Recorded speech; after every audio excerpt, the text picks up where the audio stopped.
Straight talk from Israel. You're listening to Israel News Talk Radio.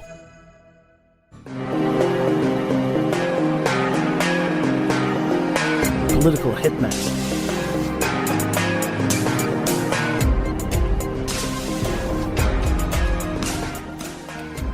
I'm Howie Silverger, your political hitman here on Israel News Talk Radio. Thank you so much for tuning in. You could join me in the chat room by going to IsraelNewsTalkRadio.com and clicking on that button that says chat room right there on the top of the page. It's right there on IsraelNewsTalkRadio.com. You could also join in on the conversation and you could call in. The numbers are on the top of the page on IsraelNewsTalkRadio.com. So just head over there to IsraelNewsTalkRadio.com. Yes, I've said it 4 times already. Head over there to IsraelNewsTalkRadio.com. That's the 5th time. And check out the numbers on the top of the page and join me in the chat room. When I was a kid, I was always told, get a good education. Go to school, take school seriously, go to university after you finish high school, get an education, and get a couple of degrees, get a degree, get 2 degrees, get a couple of things. Be prepared for adult life by having a good education and being able to use that education to get a good job and to be able to live a nice, comfortable life. And I took that advice. I went to university. I got multiple university degrees. And then 20 years later, I went back to university. And university changed between when I was first at university and when I went back. University changed completely. And it's changing even more. You are not going to believe, and you're really, really not going to believe, it's going to blow your socks off. If you haven't seen the story yet, it's going to blow your socks off. What Ivy League universities are now doing to their students.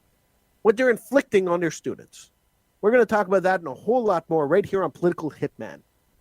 Please feel free to join me in the chat room on IsraelNewsTalkRadio.com. You could call in. The numbers to call are on the top of the page on IsraelNewsTalkRadio.com. So feel free to call in and be part of the program. I'd love to hear from you. We're talking about universities, higher education, and the horrific stuff that universities are doing to students, especially Ivy League universities, what they're doing to students today. I'm Howie Silberger. This is Political Hitman right here on Israel News Talk Radio.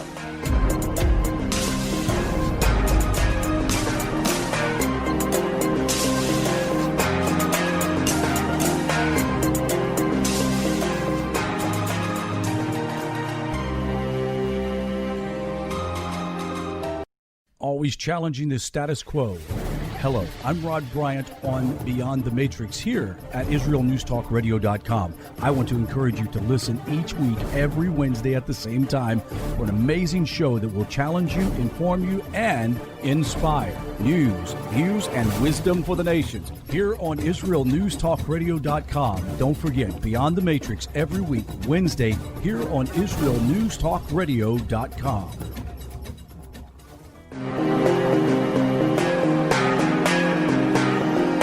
Political hitman.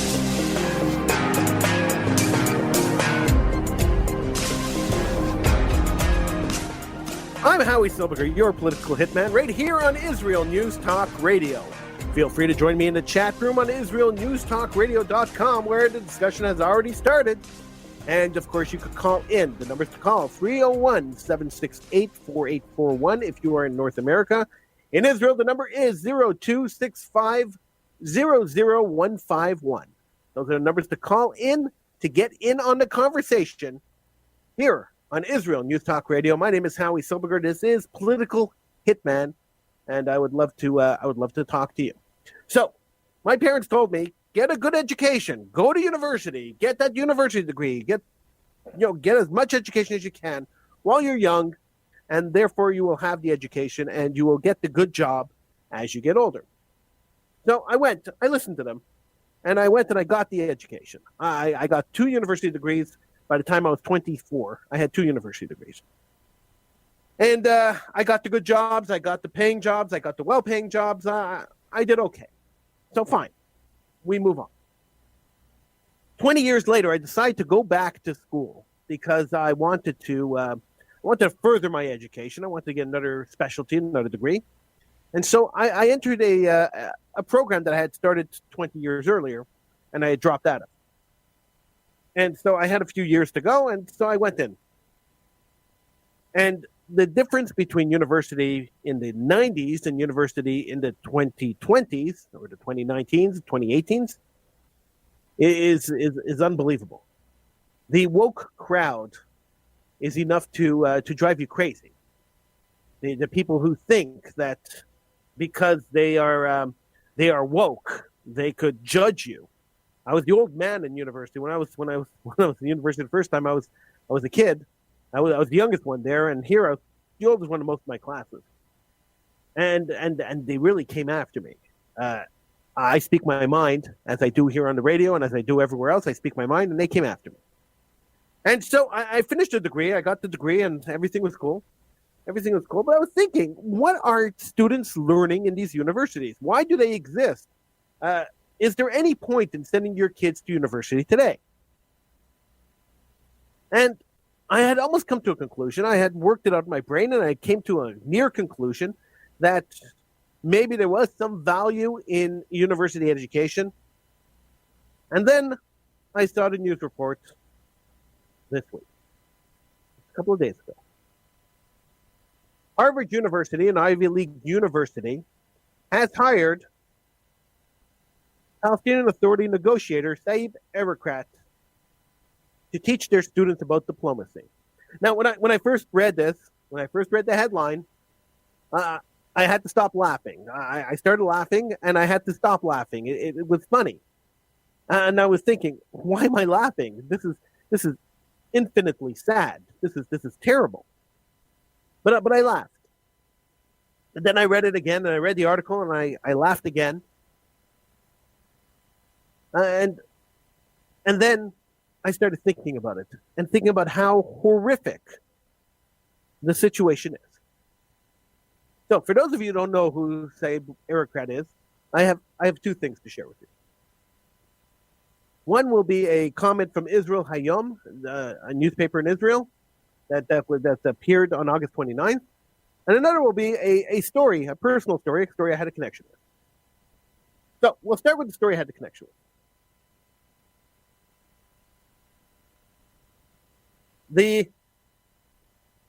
About a decade ago, maybe a little more than a decade ago, I was sitting in synagogue on a Saturday morning when the rabbi of the synagogue got up to give his sermon.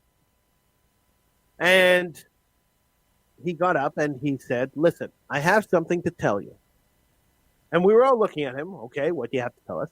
He said, "I went to a luncheon this past week, and I sat with almost every pulpit rabbi in Canada. And we greeted a delegation from the Palestinian Authority, headed by Saeb Erekat." And then the rabbi continued with a long justification on why he went. He was invited by the Canadian government, and he was invited by the United Jewish Appeal, or the Canadian Jewish Appeal, as they call it in Canada. And he says, "I went there and I sat through a speech by Erekat and some of the other." Well, he didn't mention Erekat by name, but he sat through the speech by some of the leaders of the Palestinian Authority. And then they ate dinner with him, or lunch or dinner. They ate a meal with him. I was sitting in the crowd and I was listening to this, and I said, interesting. Interesting that a bunch of pulpit rabbis who claim to be supporters of the state of Israel went to meet people who commit terrorism against the state of Israel, who call for the destruction of the state of Israel, who actively work and made it their lives' goals to destroy the state of Israel, who openly promote their annexation of all of the land of Israel and the expulsion or the genocide of the Jewish people there. I found it infinitely fascinating that these rabbis would go and sit and have a meal with these people. So, the rabbi of my synagogue was a regular on my radio show. So that Sunday, we got on the air together. And I said to the rabbi, and I called him out on it. I said to him, Rabbi, how did you go do this? And I had done a little bit of research before because he didn't mention any names. But I found out that Saib Erekat was one of the major speakers at this event. And not only was he one of the major speakers at this event, he was the keynote speaker at the event. During his speech, Erekat called the state of Israel a genocidal state and referred to the government of the state of Israel as a Nazi government. And the pulpit rabbi sat and listened to him. So I asked the rabbi, I said, hey, Rabbi, I know that Saib Erekat said that Israel is a genocidal state committing genocide against the Palestinians, and that Israel is a Nazi state. This is what he said. And the government of the state of Israel are no better than the Nazis. I know this is what he said. How did you react to that? When he said that, how did you react to that? You claim to be a supporter of the state of Israel. You claim to love the state of Israel. You claim to be an ardent Zionist. How did you react when you were sitting at an invited event and the speaker, the keynote speaker, referred to Israel as Nazis and genocidal maniacs? His answer, quite simply, was, we didn't say anything. Him and all the public rabbis. So I asked him, I said to him, was there any reason you didn't say anything? And his response was, we were instructed not to. We were told by the Jewish Federation, and we were asked by the Canadian government to show respect to the guests of the Canadian government and to not interrupt his speech or to have any kind of a protest or any kind of a debate with him. And I stopped. And if you listen back to the archive, you'll hear this. There was like a couple of seconds, a good few seconds stopped. And in radio, when you stop talking for a few seconds, it sounds like an hour. And I stopped for a few seconds, and I said to him, and you listened to that directive? And he said, yes, I did. And so did every other pulpit rabbi in Canada. Because he says, you have to understand that on my board of directors, there are high-profile people who are involved with the government, who are involved with the Combined Jewish Appeal, involved with the Federation. And if I bucked the trend, he told me, I would be out of a job. That's what he said. I said to him, doesn't principle sometimes matter more than the job? Sometimes when you stand up for principle, it's more than the job. He says, maybe for you, I have a family to feed. And okay, fine. He made his decision. He made his moral decision. And if he can live with that moral decision, that's fine. He's now a prominent rabbi in the States, so perhaps he could live with his moral decision. But it always bothered me, and it's over a decade later, and the story still bothers me that hundreds of pulpit rabbis, hundreds of rabbis who are leaders, and I use leaders very loosely when I talk about pulpit rabbis in the States and in Canada, and a bunch of pulpit rabbis would sit around and allow a speaker uninterrupted and unchallenged to call Israel a genocidal and Nazi state. And that speaker was Saib Erekat, who is going to be teaching at Harvard this semester. He's going to be teaching diplomacy because that was one of the most diplomatic things he did. It's shocking to me that a institute of higher education, and I'll use that loosely too, that institute of higher education would hire a man like Erekat. But they did. Now, when we come back from the break, we're going to break in a couple of seconds. When we come back from the break, I want to share with you a comment that Israel Hayom, the newspaper in Israel, published on August 29th. I want to share that with you. And I invite you to call in. I invite you to join me on the show. You can go to IsraelNewsTalkRadio.com and join me in the chat room. You can call in. In North America, the number is 301-768-4841. In Israel, the number is 0265000151.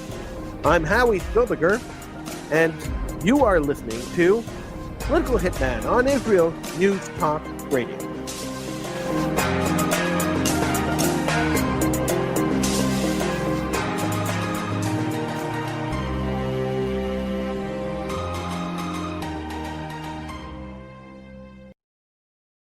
Shalom, everybody. Making a difference often takes just one moment and one person at a time. I am Orly Benny Davis, your show host on Israel News Talk Radios from Jerusalem with love. You'll be hearing people talking about politics, religion, social issues, and making a better tomorrow. Join me, Orly Benny Davis, for God and Country. From Jerusalem with love. Wednesdays on Israel News Talk Radio. Psalm 23, the Lord is my shepherd, I shall not want. Did you know this psalm and many others were composed by a Jewish shepherd and musician who later became a king? Would you like to know some of the inner meanings of psalms to help you connect with God and strengthen your soul? An exciting and easy-to-read book is now available which will help you do just that. Software for the Soul, Psalms for Everyone, available on Kindle, Audible, and Amazon.com. Software for the Soul. Modesty at the beach? It isn't just about body image. It's about feeling good. Modest swimsuits, so we don't get burned by the sun. So we won't get ogled by strangers. So we'll feel free to express ourselves without the need to expose ourselves. Let Marcy Modest help you to cover up what you want, how you want. Made in Israel. Visit marcymodest.com. That's MARSEA modest.com. And get a 10% discount on your first purchase.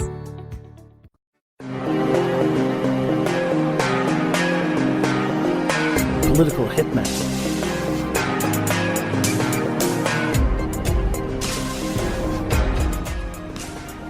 I'm Howie Silberger, your political hitman, right here on Israel News Talk Radio. Feel free to join me in the chat room on IsraelNewsTalkRadio.com, and that's where the chat room is. You could call in and be part of the program. The number to call in North America, 301-768-4841. In Israel, the number is 0265000151. So Harvard University, a supposed Ivy League university, a university that people are supposed to strive to go to, located in Boston, Massachusetts, in the United States of America, has hired Dr. Saeed Erekat, and I use doctor very loosely too, has hired Saeed Erekat. He is he was Yasser Arafat's right-hand man when Fatah was blowing up Jews. He was Mahmoud Abbas's right-hand man when Fatah was blowing up Jews. He's been around blowing up Jews for a long time. And now he is a honored guest lecturer at Harvard University for the semester. He's teaching a course on diplomacy. Israel Hayom had a comment on it. I wanted to share the comment with you because I thought it was right on. Most of the time they don't hit it right on the nail, but this time they hit it right on the nail. This is they really got to the essence of it. So this is what they wrote. They wrote, Dr. Saeed Erekat has a lifelong mission to bring about peace between the Israelis and the Palestinians. Perhaps he wasn't born with this dream, but it soon became his life calling. He first became involved with peace talks during the 1991 Madrid conference as deputy head of the Palestinian delegation. He then went on to become the most senior and most trusted Palestinian negotiator. He represented the Palestinian people in Oslo, Camp David, Taba, and Annapolis. For almost 3 decades, Erekat led the Palestinian people nowhere. Summit after summit, talk after talk, he always walked away from the table instead of improving the Palestinians' political goals. He diminished them. Yet last week, Harvard University, one of the best research institutions in the world, chose to appoint Erekat as one of the 4 visiting fellows who will teach this upcoming year at the John F. Kennedy School of Government. Unfortunately, it seems as if a reputable institution like Harvard has fallen victim to the populist worldview of the extreme American left. There are undoubtedly dozens, if not hundreds, of policymakers, diplomats, and political activists around the world who will make remarkable impacts in their field. Erekat is surely not one of them. The decision to appoint him as a visiting lecturer at Harvard has nothing to do with his achievements or skills. It's merely a product of the university's desire to seem progressive. This problematic approach of rewarding individuals not on the basis of their merit, but on the basis of what they represent does not end with academia. It is the same approach that led Nobel Committee to award the coveted Peace Prize to U.S. President Barack Obama fewer than 9 months after his election. No one truly believes that Obama made a significant contribution to the world peace during that short period of time, and yet he was chosen. Even worse, he was probably awarded the prize at the expense of other candidates who probably devoted their lives to real substantial progress towards peace in places like Afghanistan or China. But who cares? Obama looked better on camera. This reality is extremely concerning. What exactly will Professor Erekat teach his students? How to turn a blind eye to the murder of innocent civilians? How to repeatedly turn down peace offers? Will these lessons serve as the basis on which the world's next generation of diplomats and policymakers who are currently attending the school are trained and educated? And it's an excellent question. Harvard puts out more diplomats and more politicians than almost any other university in the United States. So the people who are going to be taking Erekat's course will likely go into diplomacy, will likely go into some kind of political career. Journalism, a political career, diplomacy, international lawyers. There's a million things that they could go to, in that route where they would take his course. So here we have a situation where we have a murderer. Those who plan murder and those who turn a blind eye to murder are just as guilty of killing people as the people who actually commit the murder.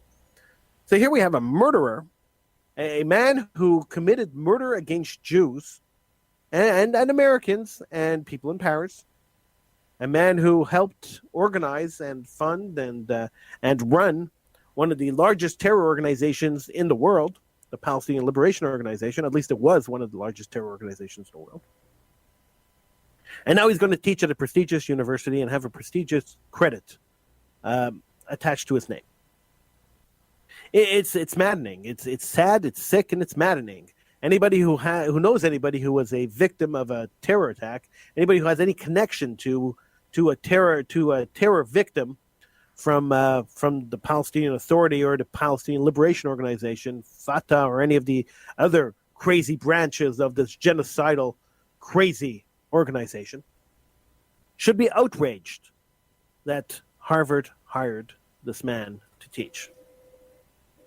You should be blowing your mind. You should be going nuts. Yet not a peep. None of the media have really covered this, and not a peep from really anybody. So why the quietness? Why is everyone afraid to say anything? Well, there's a couple of reasons, very many reasons on why people don't want to say anything. And one of those reasons is that that American Jews, and don't forget he was hired by an American university, so American Jews just are not as supportive as Israel as they used to be. It's as simple as that. Those who supported Israel already moved to Israel. Those who are left over are part of the ranks and file of the leftist movement. They support BDS. They support the annihilation and the destruction of the state of Israel. And we talked about this before in the show. This is not new information. Let's go to the phone. Sam from Ohio. Welcome to the program. Hi, Sam. Hello.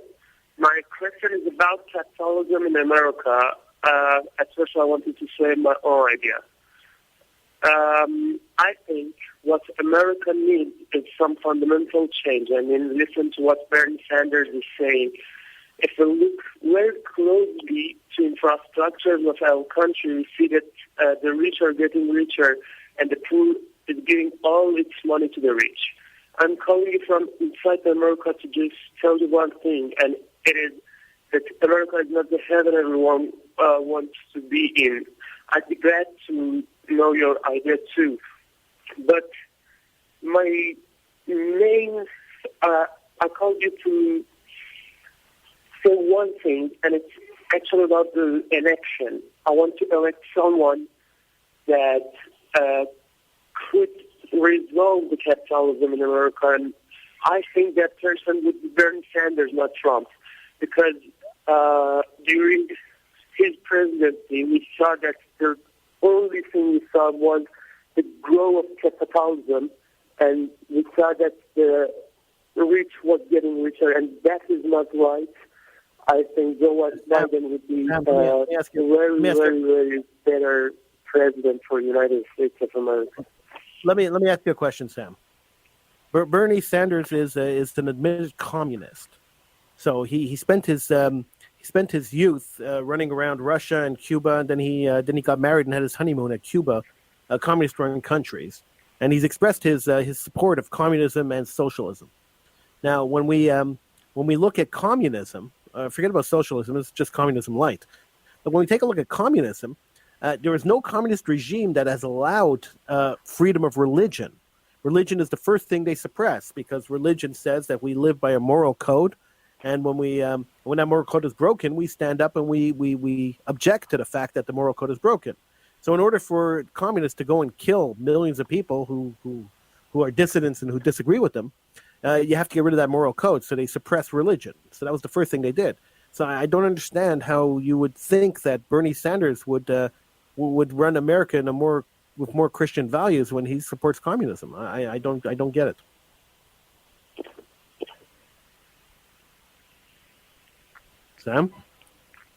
Sam? Are you still there? I don't say that Bernie Sanders would run America in a better way. I would just say that it's not right to have capitalism, and if you want to choose one president that could solve this problem, it's not Trump, for sure. I misunderstood what you said.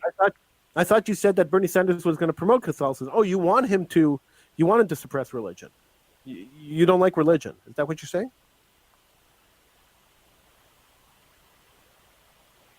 Are you looking to suppress religion in the next election? Is that what you want, Sam? No. Because I'm not understanding what your argument is here. Religion is not good. I'm saying that all I'm saying is about capitalism. Okay. All I'm saying is about capitalism, and I want it to be removed from America immediately, because I'm seeing lines of people coming for food in this pandemic, and all they have has been destroyed by COVID-19. You know what? You know why? Because there is a line. If you are above that, you are getting richer every day. And where is this money coming from, actually? This money coming from those people who are under that line, you know? And I want this to be ended, because it's not right. You don't like the fact that hungry people. You don't like the fact that Catholic organizations give food to hungry people. You want people to just starve to death in Venezuela? Is that what we're looking for here, Sam? Are we looking for people to just starve like in Venezuela? So the government shouldn't give people food? Because I'm not following your logic here. You said that you don't like Catholicism because there are people in food lines and they're getting food, and Catholicism... No. I don't say that the government shouldn't give people food. I say that people must not need that food. It's the result of capitalism that they need food from government. It should be, if they had some... You're listening to Israel News Talk Radio. This is Shai Bentako, and each week I'll be webcasting to you from Judea, origin of the word Jew, a people besieged and beleaguered in every generation. Nazi Germany's but a memory, but in its place the world invented the phantom Palestinians as this generation's internationally authorized Jew killers. Tune in for a different slant on life in Israel, Phantom Nation, every Monday. Hi, I'm Rabbi David Aaron.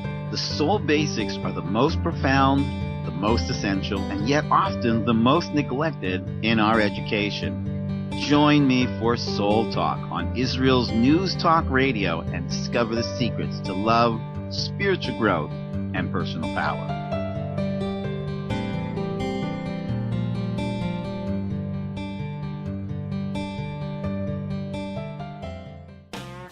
How did a nice Jewish girl from Delaware end up living in Israel? Shalom, I'm Natalie Sapinski. Join me on my show, Returning Home. Meet different people who have moved to Israel. Hear their personal stories, their highs, their lows, and everything in between. Each week, we talk to experts on immigration and the process of moving to Israel.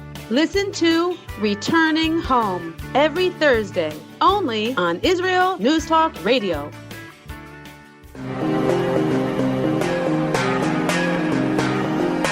Political Hitman.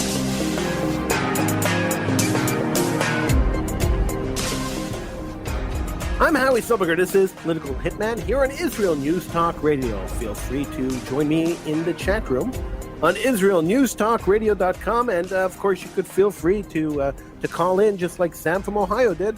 Numbers to call in North America, 301-768-4841.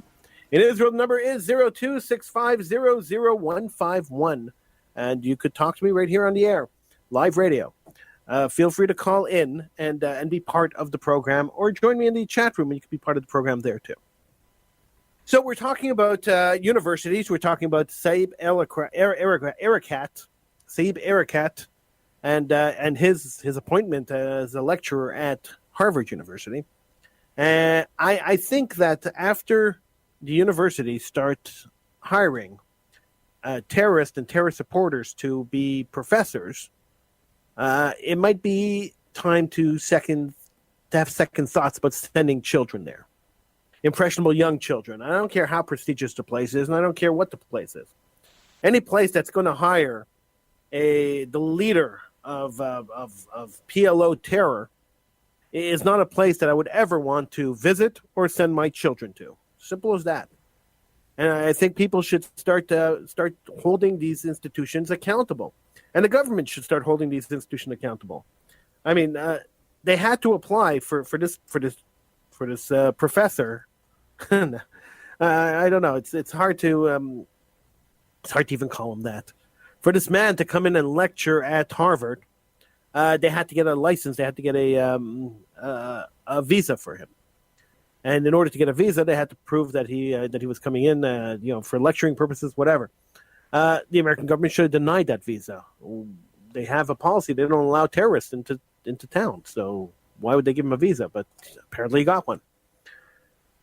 I really don't believe for a second that the people who are going to be attending this class, and I don't know if it's a compulsory class. I don't know anything about the club course. But I don't believe for a second that the people attending this course are going to get any balanced view on anything and any benefit from attending a course with this man as the lecturer. So it's unfortunate that people are going to be wasting their money, students are going to be wasting their time, and this man is going to be given a pulpit to expose his hate of the Jewish people and of the state of Israel. Very, very, very sad. All right, so Sam was talking about the election. The American election is coming up in just a couple of months, beginning of November. And I wanted to touch a little bit on the election. I didn't really understand what Sam was saying, so I'm not sure what point he was trying to make. But let's make the point that in my view, and I've been watching a lot of coverage of politics. I've been watching a lot of coverage of the riots. I've been watching a lot of coverage of the COVID response. I've been watching a lot of coverage of a lot of things in the States. And that my humble view is there is only one choice for president of the United States this coming election, and that's Donald Trump. Not because I'm a Trump supporter. I'm really not a Trump supporter. I like him as president, but I'm not one of those diehard supporters who won't admit that he's done some pretty awful things. I mean, some of the stuff he's done has been pretty awful. Some of the stuff he's done has been pretty good, like every other president. But I support the fact that he is not afraid to stand up for what is principled. I was going to say what is moral, but let's keep morality out of this. He stands up for what is principled, and I appreciate the fact that he stands up for what is principled. He doesn't flip-flop. He says something, and that's where he goes. I've been watching Biden a lot, Joe Biden. He's the Democratic candidate. I've been watching him a lot, and his flip-flopping, he's changing his opinion every single day on different on different policies, on different perspectives of different things, and he keeps changing his opinion. That bothers me a lot. I like a politician where I know where they stand, and I could trust that that's where they're going to stand. I could see the direction they're going in. But that's me, and that's what I believe. And if I was able to vote in the American election, I would vote for Donald Trump, not because he's a great guy, not because he's a moral person, but because he is a darn good president. Simple as that. Other people disagree with me. Of course they do. And that's fine. That's why I have an opinion. You have an opinion. And that's why I have open lines. So if you want to call in, you can feel free to do that. Number to call, 301-768-4841 in North America. In Israel, the number is 02-650-0151. Feel free to call in, and we could discuss it. I'd be more than happy to discuss any aspect of this with you. I am willing to wager dollars to donuts that after November, I mean, Joe Biden pretty much said it yesterday during a speech, but I'm pretty much willing to wager after November, if Donald Trump wins, the violence and the riots and the craziness continues.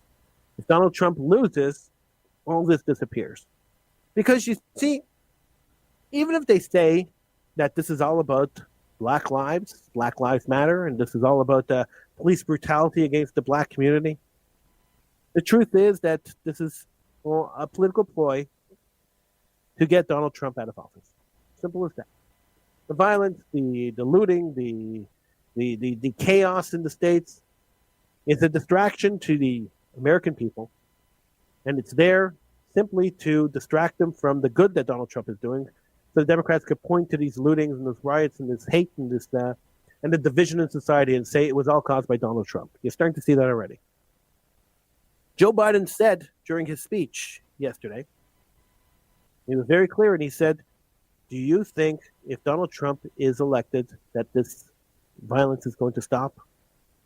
He says, it's not going to stop. Can't be clearer than that. He let the cat out of the bag. This was pre-planned, much like the intifadas, much like other political violence, which is there to sway public opinion.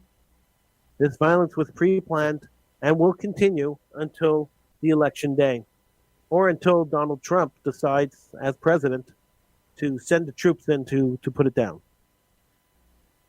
But don't for a second believe that this has anything to do with social justice. Don't for a second believe that the results of any of this is going to be a better life for anybody in the United States. It's going to cause pain and misery and destroy the life work of many people who worked hard to build up businesses, who worked hard to build lives in the States, and now are now seeing all that hard work being burned down, ripped down, and destroyed. Don't for a second think that this isn't politics. Everything that happens in the United States during an election year is politics. This is not any different. The Black Lives Matter movement, we spoke about it a couple of shows ago, is a violent, fascist, Marxist movement. They are very, very clear about who they are and what their goal is. One of the leaders of the Black Lives Movement, the founders of the Black Lives Movement, made it very clear right at the beginning of all this that their goal is to remove Donald Trump from office. She made it extremely clear. She said it outright. And like I say a lot, and I've never backed away from this statement, and I continue to say it. When people causing violence, when people killing people, when people are in charge of creating civil unrest, and they say something, they say, I'm going to kill you.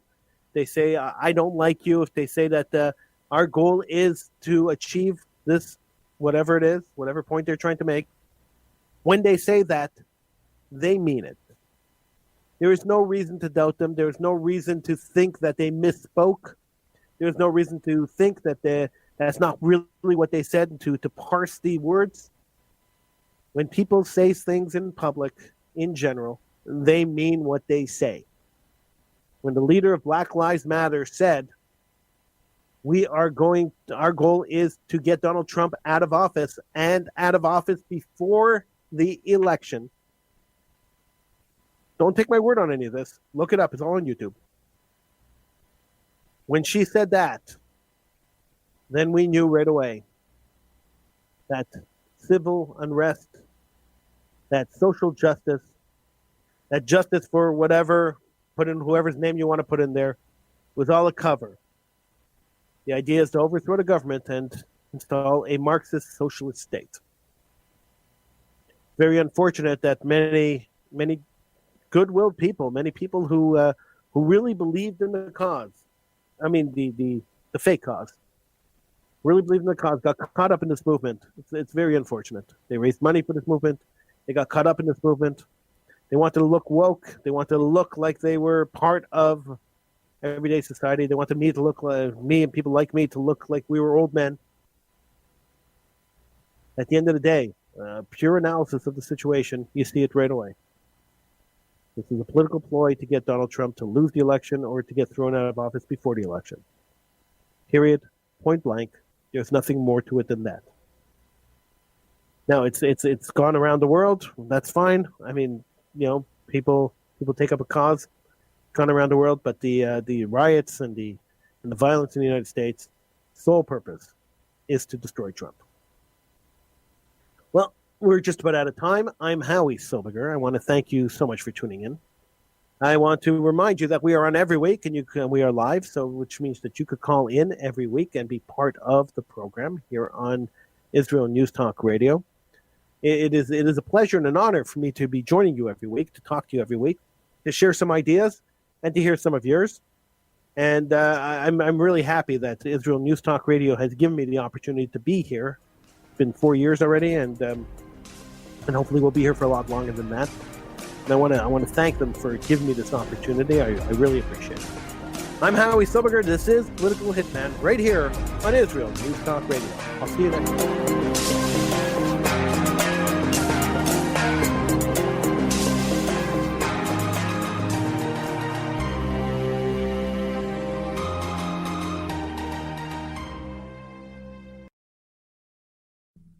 Israel News Talk Radio's chat room. Just click the orange button at the top of the IsraelNewsTalkRadio.home page, log in as yourself or an anonymous guest, and join in on the fun. You'll meet other listeners from all over the world who listen to Israel News Talk Radio, and you can make new friends. Israel News Talk Radio's chat room. It's the closest you can get to being in the studio with us. We love listening to Israel News Talk Radio. Where can you get the inside news on Israel? At Israel News Talk Radio, we're dedicated to sharing Israel's inside story with the world by providing our listeners with news on Israeli politics, current affairs, and Israeli Jewish culture. The Israel News Talk Radio homepage also provides you, the listener, with useful information at your fingertips, with scrolling news headlines, weather, currency exchange, Shabbat candlelighting times, and so much more. Our radio programming is always accessible and on demand. We operate absolutely free of charge for everyone, everywhere. If you love what we do, partner with us now by becoming an Israel News Talk Radio supporter. With your support, you'll be inscribed on our Israel News Talk Radio Wall of Fame. There's nothing like us in the world. Be part of something great. Israel News Talk Radio. Straight talk from Israel. If you love Israel News Talk Radio, then you'll love our Facebook page. We keep you up to date on what's happening in Israel, plus little surprise treasures that we don't share on the radio. Go now to follow us on Facebook. Just look for the Israel News Talk Radio Facebook page, and don't forget to subscribe and follow us by clicking on the like button. We post great stuff there that you'll want to share. Israel News Talk Radio on Facebook and Israel News Radio on Twitter. News, opinion, and more. You're listening to Israel News Talk Radio.